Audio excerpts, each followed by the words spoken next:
आपल्या सर्वांना शुभ सकाळ, शुभ दिवस. आरोग्यासाठी एक पाऊल पुढे टाकूया. अनेक समस्या दूर करण्यासाठी योगाचा अभ्यास करूया. तर आज आपण आपल्या समोर एक महत्त्वाचा विषय घेऊन येत आहोत. बघा, आपले हे शरीर आहे आणि आपल्याला बऱ्याचशा गोष्टी माहीत नाही की आपले शरीर निरोगी कशानं राहतं ते.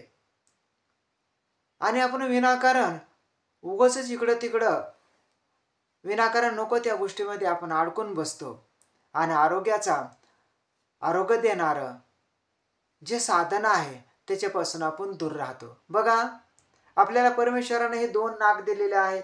या नाकाला 2 छिद्र आहेत. या नाकानेच आपण श्वास घेतो आणि याच नाकाने सोडतो. आपल्याला फक्त हा श्वासच एवढा माहीत आहे.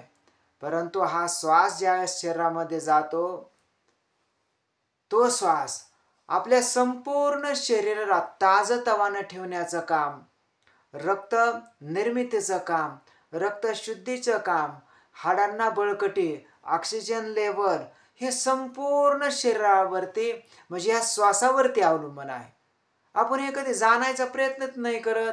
बघा, यासाठी आपल्या शरीराची प्रतिकारशक्ती जर आपल्याला कायमस्वरूपी जर टिकवून ठेवायची असेल तर जास्तीत जास्त आपण श्वास घेतला पाहिजे.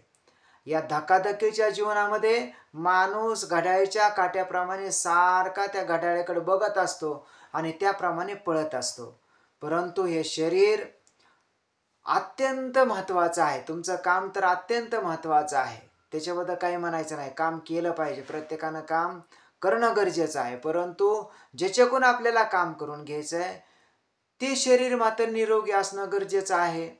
ते शरीर जर निरोगी असेल तर तुम्ही कामं कितीही करू शकता. मग शरीर निरोगी ठेवण्यासाठी आपल्याला स्वतःला थोडासा वेळ काढणं गरजेचं आहे. आणि मग वेळ काढून काय करायचं? बघा, हे जे 2 नाकं आहेत, ह्या 2 नाकावरती असा अंगठा ठेवायचा. एका नाकाने श्वास घ्यायचा असा, एकाच नाकाने सोडायचा. परत एका नाकाने श्वास घ्यायचा,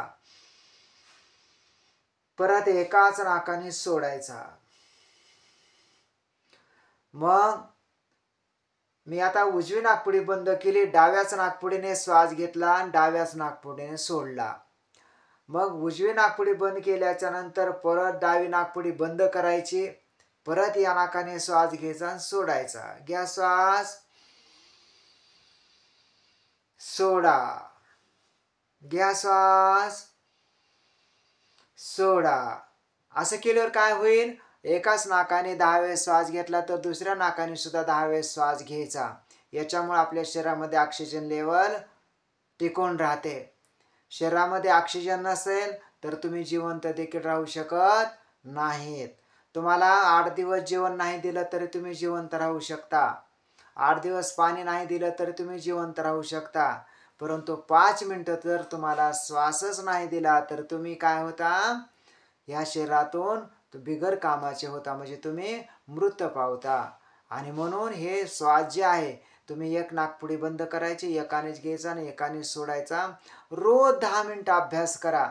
तुमचं शरीर ताजंतवानं होतं, शरीरातले सगळे विकार निघून जातात. मला विश्वास आहे जरूर तुम्ही स्वतःसाठी थोडासा वेळ काढा आणि हा अभ्यास करा. तुम्हाला असं हेल्दी वाटायला लागेल. तुम्ही म्हणाले, अरे माझ्या संपूर्ण शरीरामध्ये आता चमत्कारच झाला. माझ्या शरीरामध्ये उत्साह वाढला, आनंद वाढला. त्याच्यानंतर कुठलंही काम करायला गेल्याच्यानंतर डबल शक्ती माझ्या शरीरामध्ये प्राप्त झाली. ही अनुभूती तुम्हाला येईल. आणि म्हणून माझी आपल्या सर्वांना विनंती असेल, जरूर तुम्ही हा अभ्यास करा आणि आपलं स्वस्थ राहण्याचा प्रयत्न करा. परत एकदा आपल्या सर्वांना शुभ सकाळ, शुभ दिवस. आरोग्यासाठी एक पाऊल पुढे टाकूया. अनेक समस्या दूर करण्यासाठी योगाचा अभ्यास करूया. सर्वांना